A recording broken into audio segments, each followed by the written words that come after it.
Salut tout le monde, je vous retrouve pour ce live ce mercredi à 22 h comme convenu évidemment avec, on en a discuté, une grosse nouveauté qui a été annoncée depuis le dernier live, depuis 2 semaines. On en parlait déjà des données, des spécifications qui avaient un petit peu fuité ou même carrément fuité sur le net. C'est la Phénix 6. Voilà, il a été annoncé la semaine passée à Chamonix, vous avez pu vous en rendre compte. J'étais sur place pour la conférence de presse qui a eu lieu dans le cadre de l'UTMB.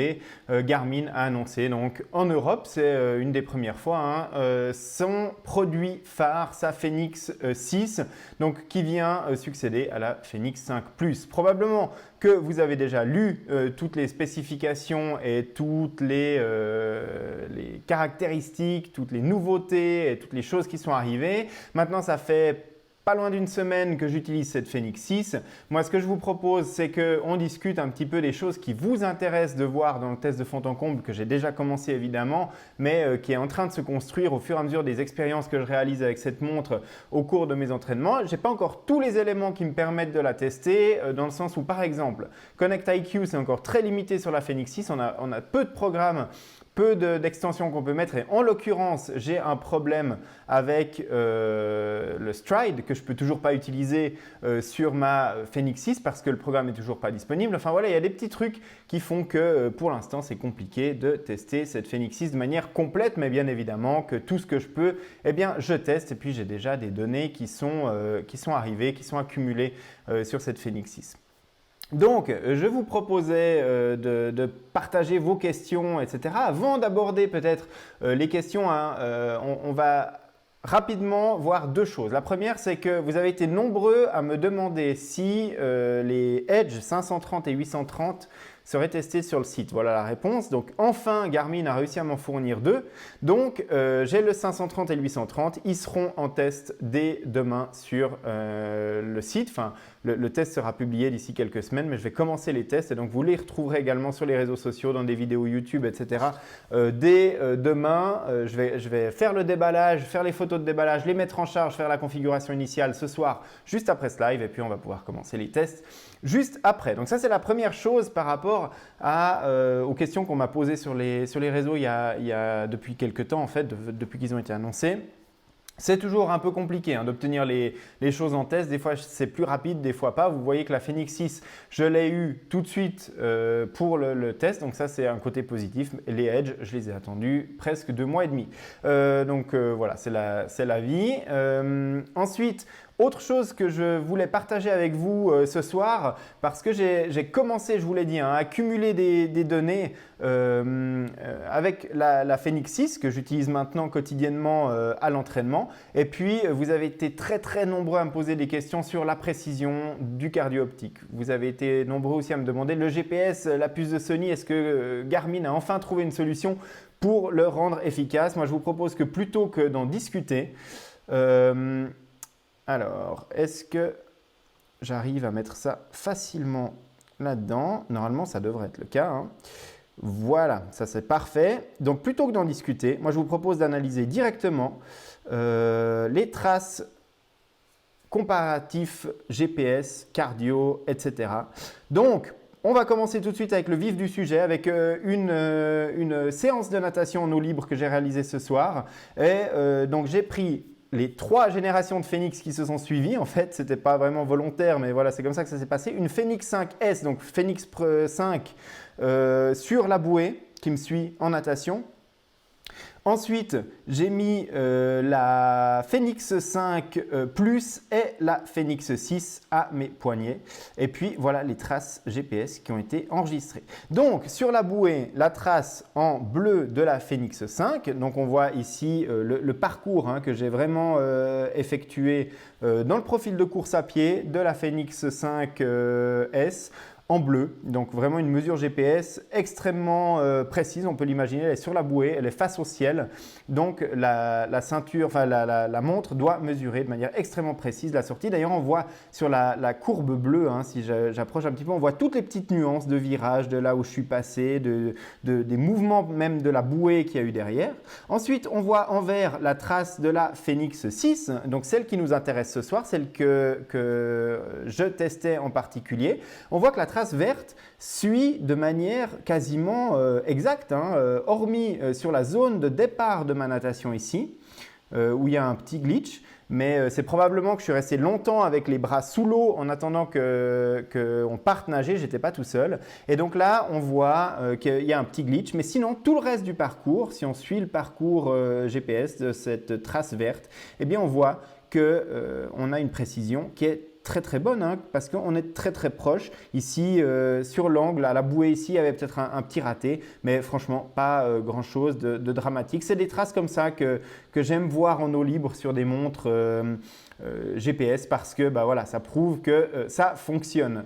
Quand on regarde la trace rouge, qui est la trace de la Fenix 5 Plus que j'utilisais jusqu'à maintenant comme montre de triathlon, mais que j'ai remplacé finalement par la Polar Vantage V que j'ai mis au poignet pour mes dernières épreuves, pour la simple et bonne raison que regardez cette trace rouge, eh bien, elle est complètement incohérente, ou en tout cas, elle est vraiment pas à la hauteur d'une montre à ce tarif-là. Donc, on le voit hein, au niveau de la précision GPS. A priori, vu que c'est seulement mon deuxième test de natation en eau libre, c'est seulement le premier où il y a vraiment une trace, parce que sinon l'autre, j'ai vraiment fait des allers-retours le long de ces bouées, donc ça ne donne pas vraiment. Mais là, on a suivi le parcours du triathlon de Lausanne qui avait été encore balisé ce soir, donc on a suivi les bouées ce soir. Donc ça m'a permis voilà, de faire une vraie trace bien distincte où on peut voir les comparaisons. Si on prend la courbe d'accumulation de distance, donc on la voit ici, on voit le gros décrochage hein, de la Fenix 5 Plus qui est au milieu. Il y a une tentative de rattrapage qui finalement est pas si mauvaise que ça au milieu de la courbe, parce qu'après ça reprend à peu près le tracé correct, mais on voit qu'au milieu il y a un gros décrochage, alors que les deux autres montres finalement sont très proches l'une de l'autre. Au niveau de la fréquence cardiaque dans l'eau, alors oublions hein, la trace bleue qui est en dessous parce que c'est la ceinture, enfin c'est la montre qui est sur la bouée. Donc le capteur cardio-optique mesurait la fréquence cardiaque de l'air. Donc là ça n'a aucun sens de regarder cette trace bleue. Donc ici par contre, c'est la Fenix 5 Plus qui utilisait la ceinture HRM Tri qu'on peut utiliser comme référence, même si on voit qu'elle a d'énormes variations à certains endroits. Mais par contre, le cardio optique ici de la Fenix 6, on voit que malgré le fait que j'ai très fortement serré la montre à mon poignet, comme vraiment il faut le faire en natation pour qu'on ait des données qui soient à peu près cohérentes, eh bien, on voit qu'elle est vraiment partie dans les choux, surtout à partir du milieu de la mesure. Là, on voit qu'elle est partie à plus de 180 pulsations minutes. Je peux vous assurer que dans l'eau, je n'arrive pas à des pulsations à un tel niveau, surtout au vu des intensités qu'on a fait ce soir où je n'ai vraiment pas non plus tapé dans le cardio comme un fou. Donc là, il y a vraiment une petite incohérence de mesure. Sur une partie de la séance de natation, je veux dire, ce n'est pas catastrophique, hein. Moi, je m'attendais vraiment à des résultats complètement aberrants comme j'ai l'expérience sur les capteurs cardio dans l'eau. Ici, ce n'est pas complètement catastrophique, mais c'est quand même difficile de se baser sur ces données-là. Donc voilà, en natation, pas de miracle malheureusement avec le cardio optique. Donc voilà pour le premier comparatif. Ça donne un aperçu de ce que la Fenix 6 est capable de faire. Le deuxième, c'est une sortie à vélo que j'ai effectuée hier. Et puis, dans cette sortie à vélo, je testais en même temps, donc je ne vais pas forcément revenir très longuement sur la trace GPS parce qu'elle est globalement bonne. Il y a quelques endroits hein, où la Fenix 6, donc si je vous centre un petit peu plus la légende, là, comme ça vous voyez exactement quelle trace correspond à quoi. Donc le bleu, c'est le Edge, et puis le rouge, c'est la Fenix 6. Donc on voit que ça suit à peu près, hein, il y a des endroits où on voit la trace rouge qui ressort un peu plus. Ici, par exemple, on voit que la trace de la Fenix 6 est quand même un peu sortie de la route. Alors ici, c'est vraiment un creux, hein, une vallée extrêmement étroite. Et puis au milieu de la forêt, bon, voilà, et le Edge et la Fenix 6 se sont gaufrés un petit peu à cet endroit. Et puis voilà, il y a quelques endroits où la Fenix 6 n'a pas été parfaite. Je ne vais pas commencer à embellir la situation. La Fenix 6 n'a pas une précision GPS qui est absolue. On voit ici que le Edge est beaucoup plus précis dans ce virage-là en question que la Fenix 6 qui est quasiment passée dans la ferme ici. Mais à sa décharge, la Fenix 6 était à mon poignet, j'étais sur mon vélo de chrono, donc sur les prolongateurs. Et sur les prolongateurs, eh bien, j'ai les bras qui sont posés de telle manière que la montre regarde quasiment le sol. Hein. Donc vraiment la lunette de la montre, là où il y a l'antenne exo des montres Fenix, n'était pas orientée vers le ciel, mais elle était clairement orientée vers le sol. Donc ça aide pas non plus pour avoir une précision GPS absolue. Mais là où c'est intéressant, c'est au niveau de l'accumulation de distance. Là, on a le graphique d'accumulation de distance. On voit que les deux appareils ont mesuré la distance de manière absolument et rigoureusement identique.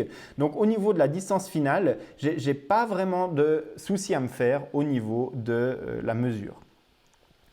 Quand on regarde la courbe d'altitude, également les deux appareils ont des alti-barreaux, on voit que l'altitude relative, c'est-à-dire que la mesure de dénivelé positif et négatif, ici on n'a pas la valeur absolue, mais je peux vous assurer que dans mon Garmin Connect, les deux activités ont moins de 5 mètres d'écart en dénivelé positif total sur ma sortie. Mais par contre, on voit qu'il y a une petite différence. Hein. La Fenix 6 a décrété que l'altitude à laquelle je me trouvais, que je n'ai pas calibré lors du départ, était, mettons, à 825 mètres, et puis le Edge à 850 mètres. Donc il y a 25 mètres d'écart qui se retrouvent au début, mais par contre, on retrouve cet écart partout sur le reste du graphique. Donc là, de nouveau, hein, en termes d'accumulation d'altitude, pas de problème. Si on veut des altitudes relatives, des altitudes absolument correctes, il faut étalonner son capteur au départ. Ensuite, les autres graphiques, bon, bah, c'est la puissance, mais ça, les deux étaient sur le même capteur. Au niveau de la fréquence cardiaque, ici, alors je vais vous dire honnêtement, j'ai été scotché par la précision du capteur Elevate de la nouvelle Fenix 6 sur cette activité de vélo. Parce qu'on a une précision. Regardez les deux courbes ici. Alors certes, à certains endroits, si on prend par exemple un zoom sur la tout début de l'activité, on voit qu'il y a des écarts quand même. Mais sur la globalité de la courbe, regardez ce que ça propose comme précision, enfin voilà, c'est juste incroyable. Pour une activité de cyclisme, je n'ai jamais eu une précision aussi grande à part avec l'Apple Watch série 4. Le capteur optique là a fonctionné. Alors est-ce que c'est un coup de chance sur ce coup-là ou est-ce que ça va se répéter dans les tests? Ben, ça c'est à voir à l'avenir, hein, au cours des prochaines activités de cyclisme que je ne vais pas manquer de faire puisque je suis en pleine préparation finale pour mes derniers Alpha Ironman de la saison. Donc là, ça ne va pas s'arrêter là les tests, ça va vraiment continuer très fort. On l'a dit avec les Edge 530, 830 et cette Fenix 6 que je vais vraiment tester à fond parce que vous attendez vraiment des tests extrêmement complets de cette montre. Dernier test, course à pied. Donc je l'ai dit, hein, le Stride, pas encore compatible avec la Fenix 6 parce que pas encore les applications Connect IQ qui sont dédiées au Stride qui sont disponibles.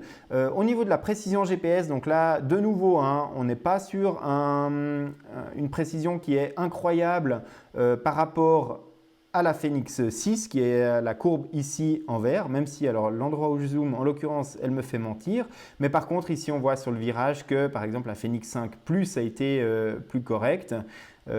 J'avais encore une Coros Vertix dans un mode GPS un peu particulier en bleu, mais comparons vraiment les traces rouges et vertes de la Fenix 5 Plus et de la Fenix 6, on voit que, alors déjà, aucune des deux courbes n'est absolument parfaite sur ce tracé. Ici, par exemple, on peut voir qu'il y a une différence. Alors ici, je me suis arrêté pour prendre de l'eau à une fontaine.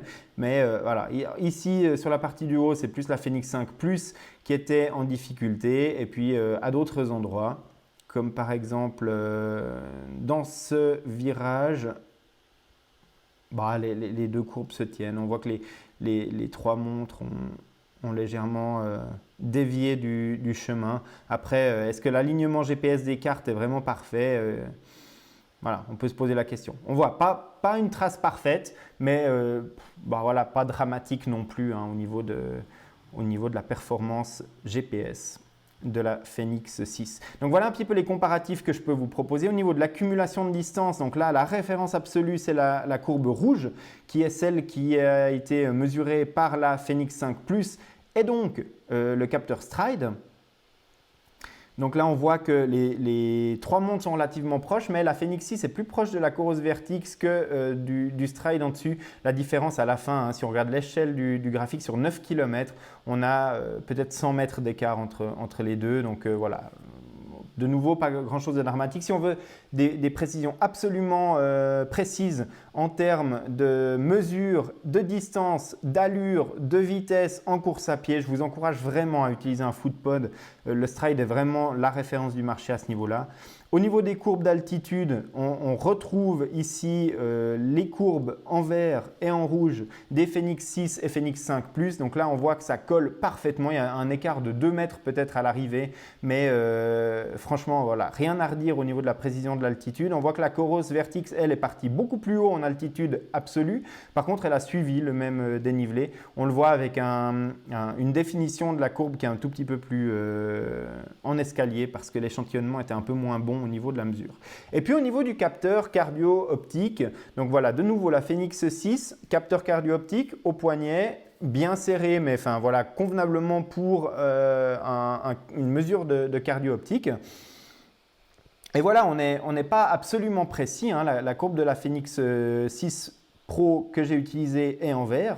Sur cette partie ici, la première section où j'ai vraiment tapé un peu dans le cardio, on voit qu'elle est quand même assez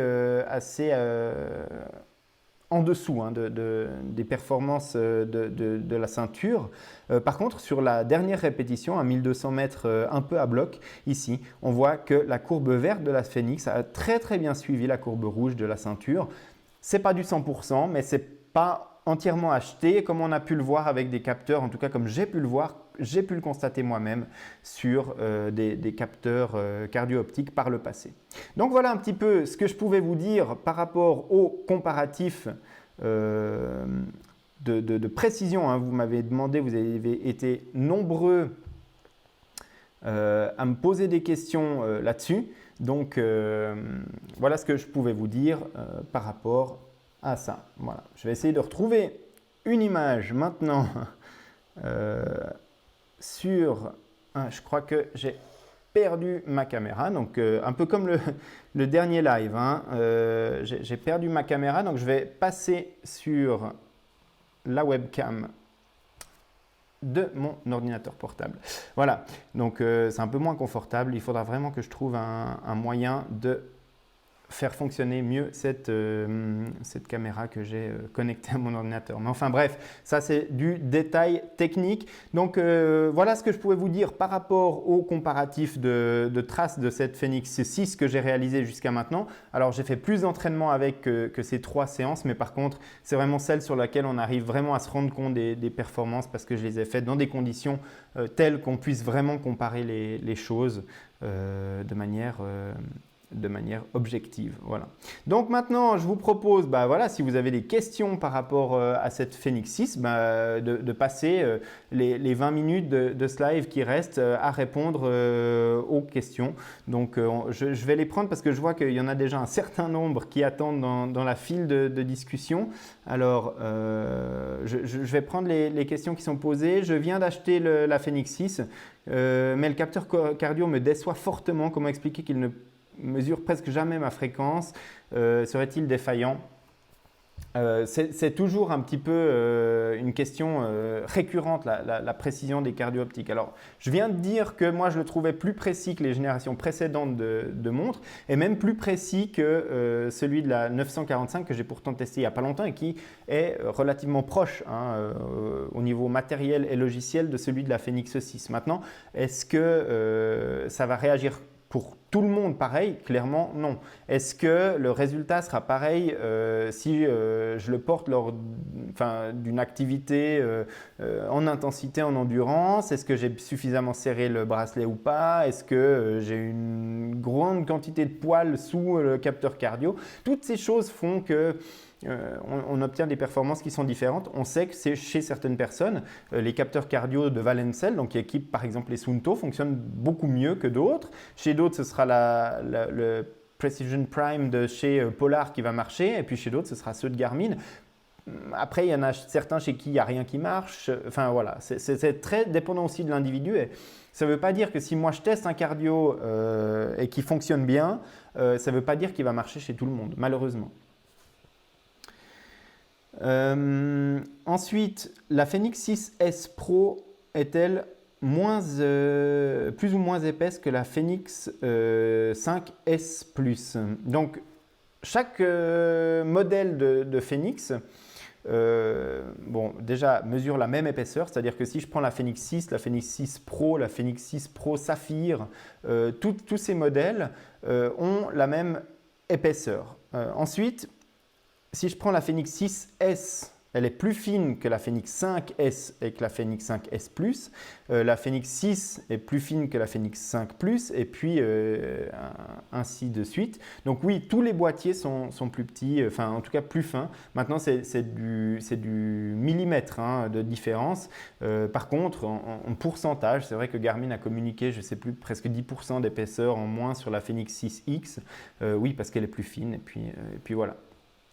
Donc, un petit peu plus fine. Ce qui change principalement sur la Phoenix 6S, c'est le gap qu'il y a entre les deux passages de bracelet. Donc, si je prends ici ma Phoenix 5S, pour illustrer le truc, c'est que là, j'ai un écart entre les deux supports de bracelet, enfin voilà, qui est d'un certain nombre de millimètres. Sur la Phoenix 6, ils ont réussi à réduire cet écart de plusieurs millimètres, ce qui fait que la montre qui a la même taille de boîtier semble plus petite pour les bracelets très fins et plus confortable pour les bracelets très fins. Donc même si la montre a perdu en épaisseur, ce qui va vraiment influencer le confort et la possibilité de la porter même sur des bracelets très fins, c'est cette réduction d'écart entre les deux supports de bracelet.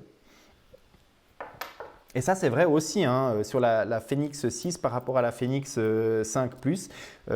Si je prends ici la Phoenix 6, alors je ne sais pas si ça va bien se voir, mais avant, on avait vraiment un boîtier qui se terminait en rond ici. Maintenant, le support de bracelet est plus proche, donc il y a un petit renfoncement à l'intérieur du boîtier pour que, de nouveau, l'écart entre ces deux supports ici soit plus court. C'est un petit peu moins sensible sur la Phoenix 6 que sur la Phoenix 6S, mais par contre, c'est toujours appréciable et c'est vrai que j'ai un meilleur confort en portant la Phoenix 6 qu'en portant la Phoenix 5 Plus.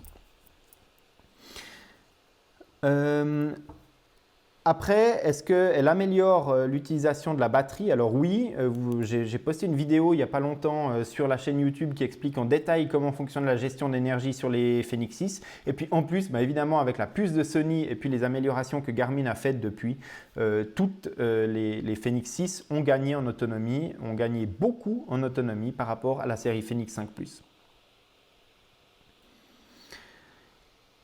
Alors… Ensuite, le live sera-t-il retranscrit en podcast? Non, je ne retranscris pas les lives en podcast. Par contre, les lives, vous les retrouvez sur la chaîne YouTube dans les jours qui suivent le live pour pouvoir le reconsulter à l'envie. Et puis, l'avantage de venir le consulter sur la chaîne YouTube, c'est de pouvoir retrouver directement les chapitres qui vous intéressent parce que je repasse tout le live qu'on a fait et puis je liste avec le timecode. Donc, c'est-à-dire que vous pouvez, dans la description de la vidéo sur YouTube, choisir exactement le sujet qui vous intéresse, cliquer sur le lien du temps dans la vidéo, puis vous arrivez directement dans la bonne section. Alors, segments Strava sont-ils live sur la Phoenix 6? Oui, c'est exactement le même fonctionnement que sur les Phoenix 5 et 5 Plus.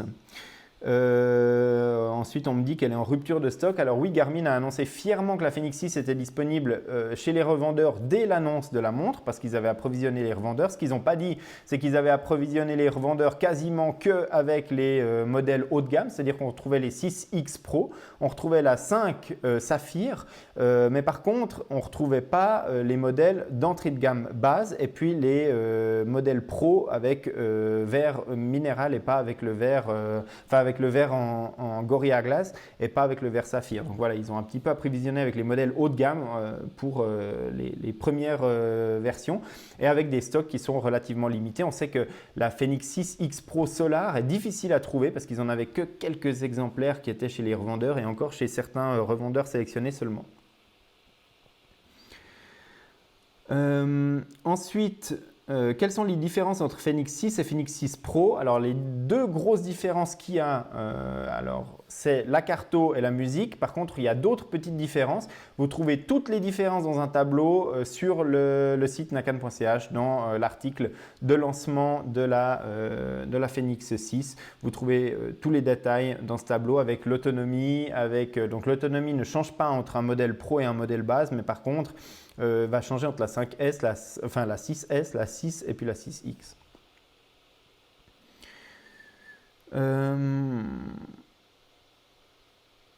Je voulais savoir niveau autonomie, sur ta vidéo, on est sur 9 jours pour Phoenix 6 avec ma 935 qui affiche 2 ans. Je tiens plus ou moins la même chose avec 3 séances de muscu, 3 de run et 1 de vélo par semaine. La montre m'a l'air plus énergivore. Alors après, ça dépend vraiment de comment on configure la montre. Par exemple, sur ma Phoenix 6, j'ai mis tous les détails des widgets sur ma watch face, c'est-à-dire la fréquence cardiaque, j'ai le nombre de pas, l'altitude, enfin bref, toutes des choses qui vont consommer de la batterie. Et ça, forcément, en durée de vie de la batterie, ce n'est pas forcément optimal. Si je mets un watch face beaucoup plus sobre avec moins d'informations, bah, ça va durer plus longtemps. Quand est-ce que tu auras tes analyses sur le Edge 530? Bah voilà, à partir du moment où je commence les tests demain, je vais faire des sorties vélo avec ces deux Edge, VTT, vélo de triathlon parce que je m'entraîne avec mon vélo de tri ces temps. Et puis, j'aurai des résultats à donner à peu près dans 2 semaines, 3 semaines. Les compteurs Edge, normalement, ça va plus vite qu'une montre parce qu'il n'y a que le mode cyclisme à tester. Il n'y a pas de natation, de course à pied, voilà. Mais par contre, il y a la Phoenix 6 en même temps. J'ai encore d'autres tests qui sont en cours maintenant. Donc voilà. Ça va prendre 2 à 3 semaines environ.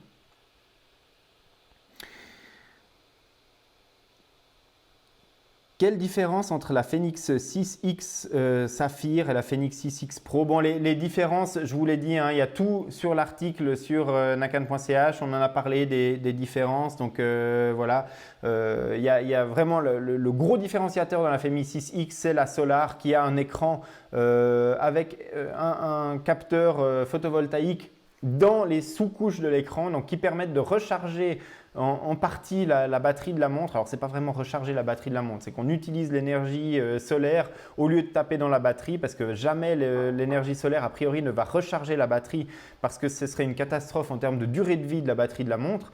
Donc, plutôt que de puiser dans la batterie de la montre, on va récupérer l'énergie dans un accumulateur qui a été chargé par l'énergie solaire. Et puis, comme ça, pendant ce temps-là, on ne tape pas dans la batterie. Mais voilà, c'est vraiment le gros différenciateur de cette Phoenix 6X Solar.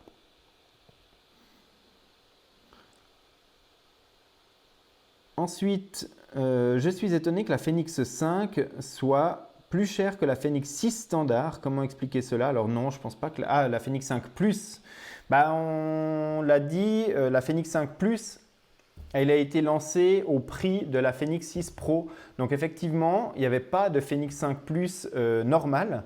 Il n'y avait pas de Phoenix 5 Plus sans carto, sans musique. Et donc du coup, voilà, elle revient un peu moins chère parce que sur ces modèles-là, il n'y a pas la carto, il n'y a pas la musique. C'est quoi la différence de fonctionnement sur la 945? Alors la 945, il y a plusieurs fonctionnalités qu'elle n'a pas par rapport à la Phoenix 6. Il y a pour l'instant la gestion de la batterie que j'ai décrit dans la vidéo en question sur la chaîne YouTube. Il y a un écran beaucoup plus grand maintenant sur la Phoenix 6 par rapport à la par rapport à la Forerunner 945. Donc voilà, il y a des petits détails. Et puis évidemment, il y a la qualité de construction. Hein. La Phoenix 6 ou 6 Pro, eh bien, elle a une lunette en titane, elle a un verre en saphir ou en Gorilla Glass, et puis elle a un boîtier en polymère renforcé de fibres. La partie qui est sous la montre est également en acier. Donc voilà, tout ça c'est une qualité de construction que n'a pas la Forerunner 945. Ça donne des avantages à la 945 puisqu'elle est plus légère, mais elle est en plastique, alors que la Phoenix 6 est un peu plus lourde, mais voilà, elle a des matériaux plus résistants, plus nobles. Ensuite, il vaut mieux mettre 200 € de plus dans une version Saphir ou acheter une protection de cadran à 8 € suffit. Alors là, c'est vraiment, la sensibilité de chacun. Moi, j'aime pas mettre des protections d'écran sur mes montres parce que. Et puis, donc du coup, je prends la version Saphir parce que je sais qu'elle va être beaucoup moins sensible aux rayures que la version Gorilla Glass ou verre normal. Donc, moi, je préfère prendre la version Saphir. Après, certains n'aiment pas la version Saphir parce qu'elle présente des reflets qui sont un tout petit peu plus lumineux par rapport à la version Gorilla Glass, même s'il y a un traitement maintenant sur la partie Saphir. Il y en a qui préfèrent avoir une montre la plus légère possible, mais quand même une Fenix dans les finitions dont on a parlé tout à l'heure. Et donc le Saphir est plus lourd que le Gorilla Glass ou que le verre normal. Donc après, voilà, chacun de voir. Mais moi, j'aime pas mettre de protection d'écran parce que voilà, au bout d'un moment, si c'est pas posé picobello nickel, il y a des petites bulles qui viennent se former dessous. Et puis suivant la luminosité, on le voit quand même. Enfin voilà, moi je n'utilise pas ce genre de truc. Maintenant, si pour une question de budget ou de légèreté ou autre, on préfère utiliser une version Gorilla Glass, rien n'empêche de poser cette protection d'écran dessus.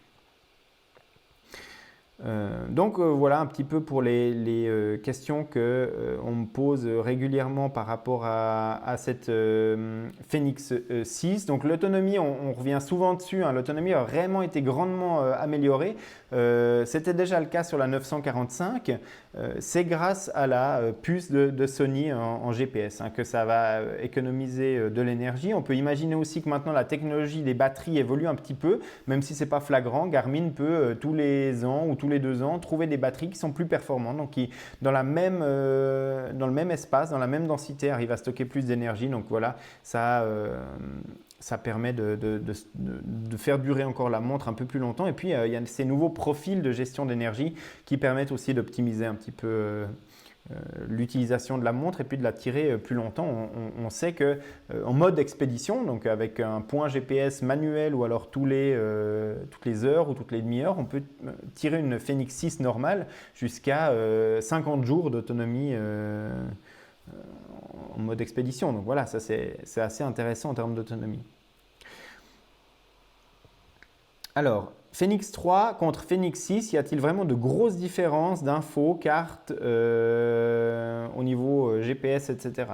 Donc entre la Fenix 3 et la Fenix 6, il y a quand même un monde au niveau des fonctions générales du sport. Mais c'est vrai que si on cherche une montre basique qui fait une montre de triathlon, qui fait une montre de course à pied, de cyclisme, de natation, il n'y a pas de révolution là-dedans.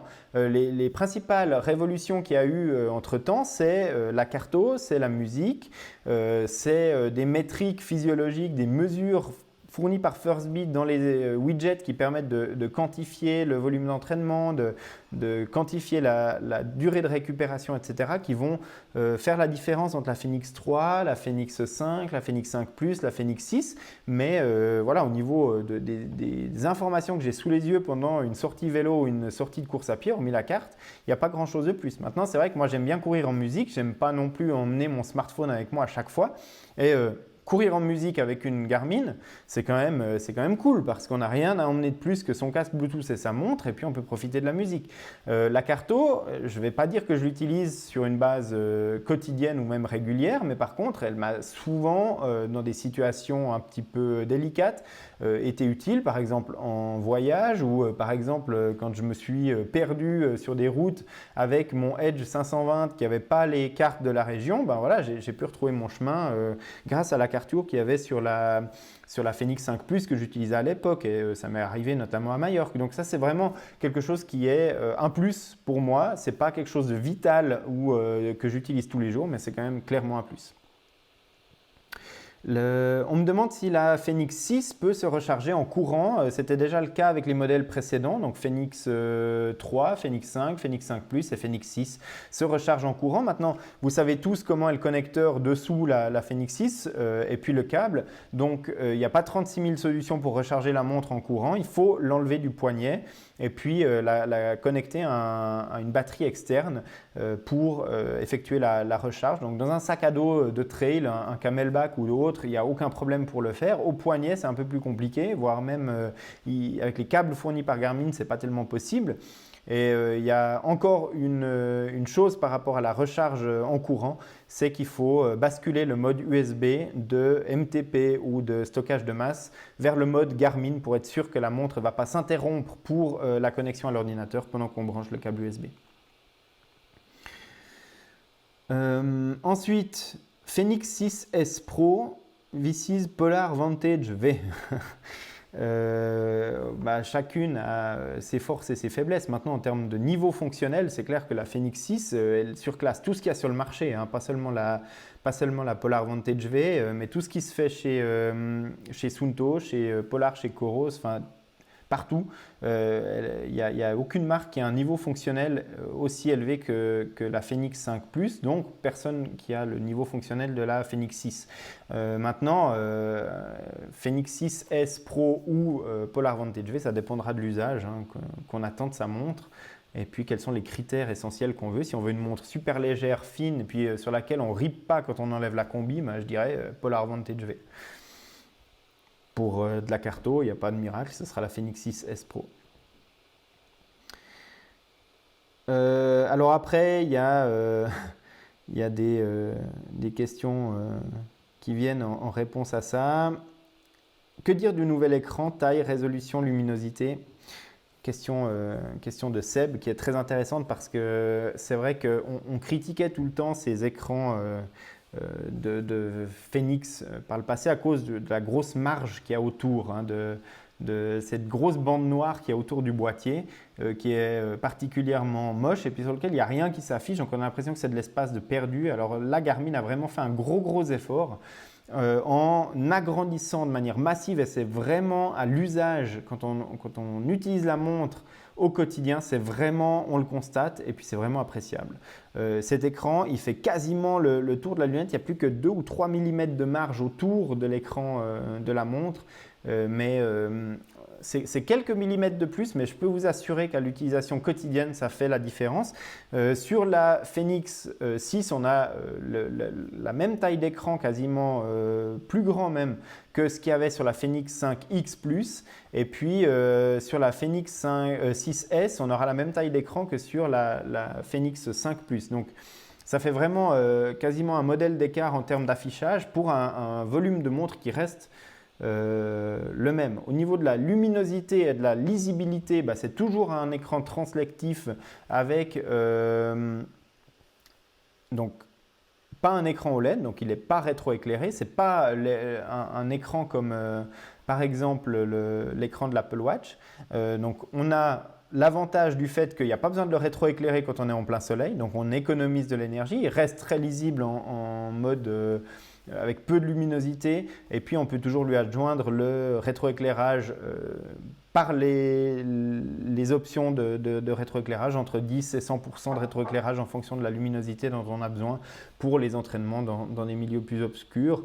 Mais voilà, j'en parlais encore dans les commentaires du site cet après-midi. Il y a certaines personnes qui disaient vivement la Fenix avec un écran OLED. Moi je dis mais que le ciel nous épargne ça, parce qu'un écran OLED, déjà, c'est pas tout le temps allumé, ça veut dire qu'on est dépendant en fait du mouvement du poignet pour pouvoir lire ce qu'il y a sur sa montre, et ça c'est vraiment déjà très pénible parce que quand je suis sur mon guidon de triathlon puis que je bascule juste ma montre pour pouvoir lire les informations qu'il y a dessus, par exemple, c'est un cas qui peut se produire, eh bien c'est insupportable de devoir amplifier ce mouvement pour qu'il y ait quelque chose qui s'affiche.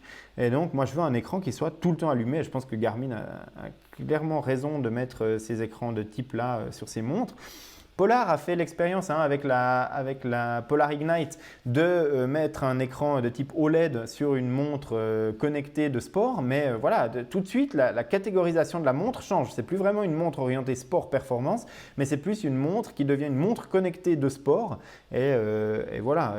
Pour moi, c'est clair que ça change déjà de catégorie de la montre, rien que le type d'écran. Donc là, on va vraiment espérer que Garmin, alors soit arrive à développer une nouvelle technologie d'écran qui allie le meilleur des deux mondes, ou alors reste sur les écrans tels qu'ils existent maintenant.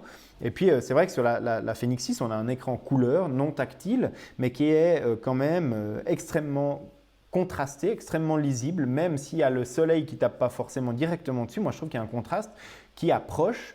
Les LCD noir-blanc qu'on avait à l'époque, on n'est toujours pas au même niveau de contraste et de lisibilité en faible luminosité, mais on s'en rapproche toujours de plus en plus. Je trouve qu'il y a déjà eu un gros écart entre Phénix 3 et Phénix 5. La Phénix 5 Plus n'a pas apporté grand-chose par rapport à la Phénix 5, mais par contre, là maintenant, avec la Phénix 6, j'ai l'impression qu'il y a encore une petite différence qui a été faite, et puis surtout avec la plus grande taille d'écran, c'est vraiment très appréciable. Alors, pour revenir sur les tailles d'écran, le boîtier en lui-même reste de même taille, mais l'écran est plus grand. Oui, c'est le cas. Et puis la résolution de l'écran, enfin le nombre de pixels de l'écran, donc la définition plutôt, a augmenté. Donc, sauf sur la Phénix 6S, où il est resté le même que sur les modèles précédents. Mais sinon, Phénix 6 et Phénix 6X, on retrouve une densité de pixels qui est, enfin un nombre de pixels en tout cas qui est plus grand. Ensuite, la compatibilité avec l'iPhone pour envoyer des SMS de réponse préformatées. Alors ça, c'est toujours pas en place. Je pense que c'est plus une limitation qui est du côté de Apple plutôt que de Garmin parce que la Phénix 6, comme la Phénix 5 Plus, permettent d'envoyer des réponses aux messages qu'on reçoit sur les téléphones Android. Donc si Garmin avait eu la possibilité de le faire, je pense qu'il l'aurait fait depuis longtemps sur les Phénix 5 Plus et 6, sur les iPhones aussi, mais je pense que c'est une limitation qui est plus lié à Apple que à Garmin. Donc voilà. Donc, à quand un écran tactile comme l'Apple Watch? On en parlait tout à l'heure. Alors, moi, je ne suis pas contre le tactile, mais je pense que c'est vraiment pas par là que doit passer l'interface principale d'une montre de triathlon.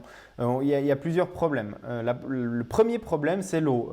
Quand on est en train de nager en piscine, en eau libre, ou qu'on prend une douche, ou peu importe, on ne peut pas utiliser l'écran tactile. Ou même quand il pleut, par exemple, sur les écrans tactiles de Edge, ça devient compliqué. Ensuite, il y a le problème de la précision. Je le disais, si je prends la taille de ma Phénix par rapport à la taille de mon doigt, on voit que j'ai une précision qui ne me permet pas d'aller sélectionner des éléments de manière très très précise. Donc des boutons, c'est toujours plus simple, surtout quand je suis en train de courir et puis que je suis en mouvement, c'est plus compliqué d'aller viser le bon bouton avec le doigt plutôt que d'appuyer sur un bouton physique. Donc ça non plus, je ne suis pas forcément super fan des écrans tactiles pour ce type-là. Mais par contre, on l'a vu par exemple sur la Vantage V, on peut tout faire avec les boutons, mais par contre, il y a un écran tactile qui, c'est vrai, pour faire défiler les widgets, est super pratique parce qu'on glisse son doigt sur l'écran et puis ça passe. Donc, si c'est intégré de cette manière-là, pourquoi pas, mais pour l'instant, Garmin apparemment ne pense pas intégrer un écran tactile assez Phénix. Et puis, honnêtement, je ne suis pas sûr que ce soit vraiment dans leur roadmap très proche à ce niveau-là. À quand la reconnaissance vocale aussi? Donc ça, c'est des choses, j'en parlais dans un article de Nakan.ch il n'y a pas très longtemps parce que la reconnaissance vocale, c'est vraiment le gros challenge, je pense, de ces marques qui conçoivent ces wearables actuellement, c'est-à-dire d'aller chercher de l'interaction avec l'utilisateur. Je prenais l'exemple sur le site de la navigation sur carte. Plutôt que d'aller utiliser des boutons pour faire défiler des lettres pour rentrer une adresse, quand je vois la facilité que j'ai dans ma voiture à dicter l'adresse à laquelle je vais à Google Maps, je me dis que sur une Garmin Phénix, si je suis perdu à vélo et que je dis maintenant je veux aller à l'adresse de tel hôtel parce que c'est là que j'ai convenu de retrouver les copains, c'est super facile de le dicter. Maintenant, de l'entrer manuellement dans la montre, c'est une galère pas possible à cause de cette interface avec des boutons. Donc, je pense que ça va être un challenge pour les marques parce qu'il va falloir qu'ils s'y mettent, intégrer alors soit des Google Home, Alexa, Siri, enfin peu importe, dans leur technologie, soit développer leur propre reconnaissance vocale. On sait que Garmin a déjà un pied là-dedans, en tout cas un orteil, parce que ils proposent par exemple une dashcam ou la Garmin Virb, leurs caméras d'action, qui reconnaissent la voix et puis auxquelles on peut donner des instructions. Alors des instructions simples, par exemple Garmin enregistre une vidéo, Garmin arrête d'enregistrer la vidéo, mais la caméra reconnaît ces instructions et puis les utilise. Donc je pense que Garmin a déjà un orteil là-dedans et ça ne m'étonnerait pas que dans les labos de Garmin, on travaille à ce genre de trucs à intégration sur les prochains modèles de montres. Alors, on va prendre encore une ou deux questions par rapport à ces Phoenix 6. Est-ce que c'est justifié de prendre une Phoenix 6 plutôt qu'une Suunto 9 à moins de 400 € en ce moment? Alors après, encore une fois, ça dépend tellement de l'utilisation qu'on va faire de la montre que la différence de prix se justifie dans certains cas et pas dans d'autres. Et puis, en mountain bike, plutôt Phoenix 6 ou Edge, ça dépend. Si c'est pour faire que du mountain bike, clairement le Edge, hein, c'est plus confortable à consulter sur un guidon de VTT.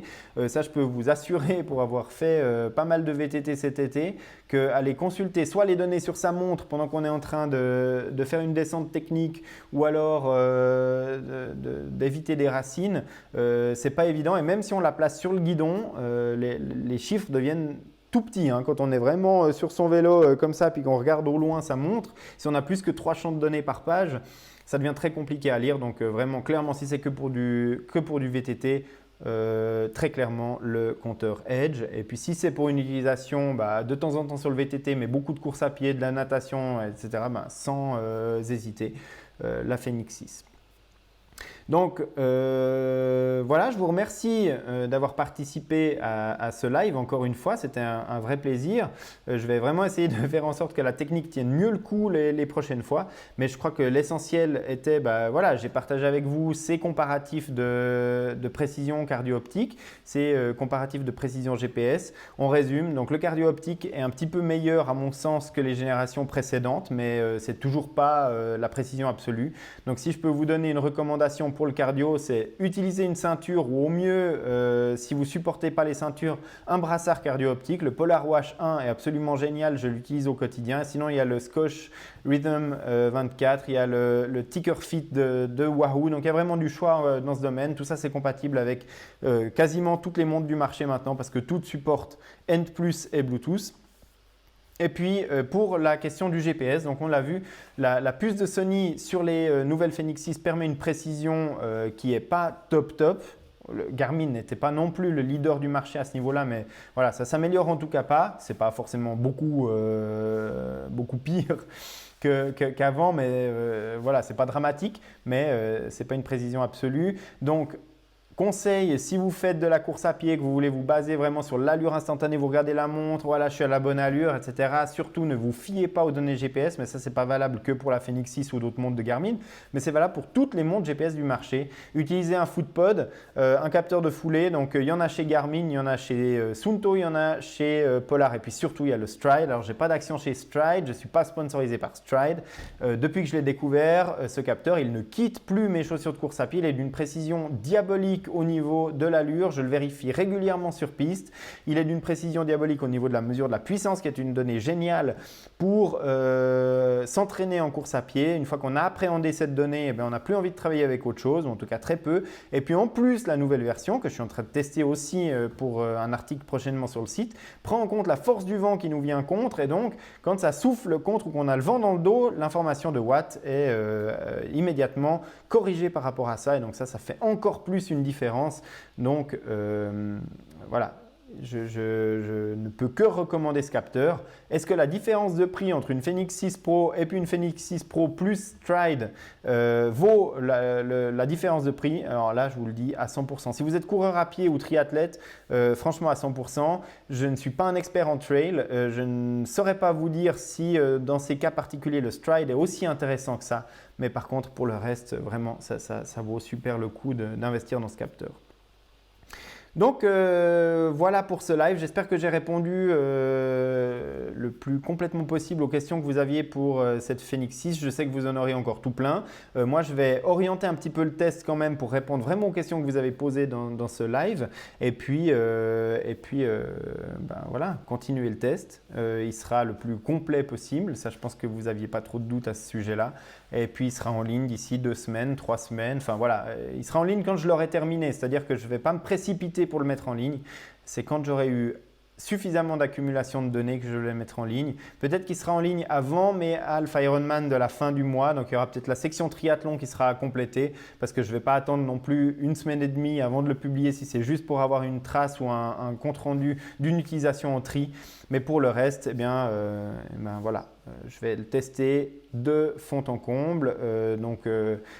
Minimum 3-4 sorties dans chaque sport. Et quand je dis dans chaque sport, c'est 3-4 sorties sur le VTT, 3-4 sorties sur le vélo de route, 3-4 sorties à pied, ce sera même plus. Et puis en eau libre et en natation en piscine. Alors en eau libre, il faut que je me dépêche parce que la météo commence à tourner chez nous. Je suis allé nager au lac ce soir, c'était encore bien agréable. Mais dans les jours qui viennent, les nuits seront très très fraîches. Le lac va baisser en température. Donc voilà, j'ai déjà 2 sorties en eau libre avec la Fenix 6. Je vais essayer d'en faire en tout cas une 3e. Pour le reste, je ferai au mieux. Après, ce sera peut-être pendant les Alpha Ironman qui m'attendent en Italie et au Portugal fin septembre que ça va se passer.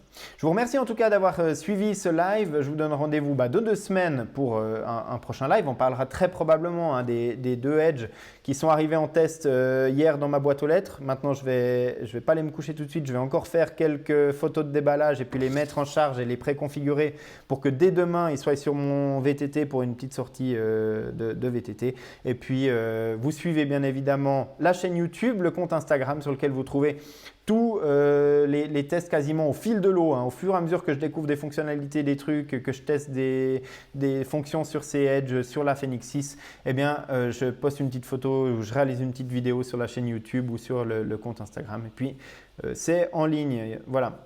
Donc, je vous remercie d'avoir suivi ce live. À la semaine prochaine pour un podcast et à dans 2 semaines pour un prochain live.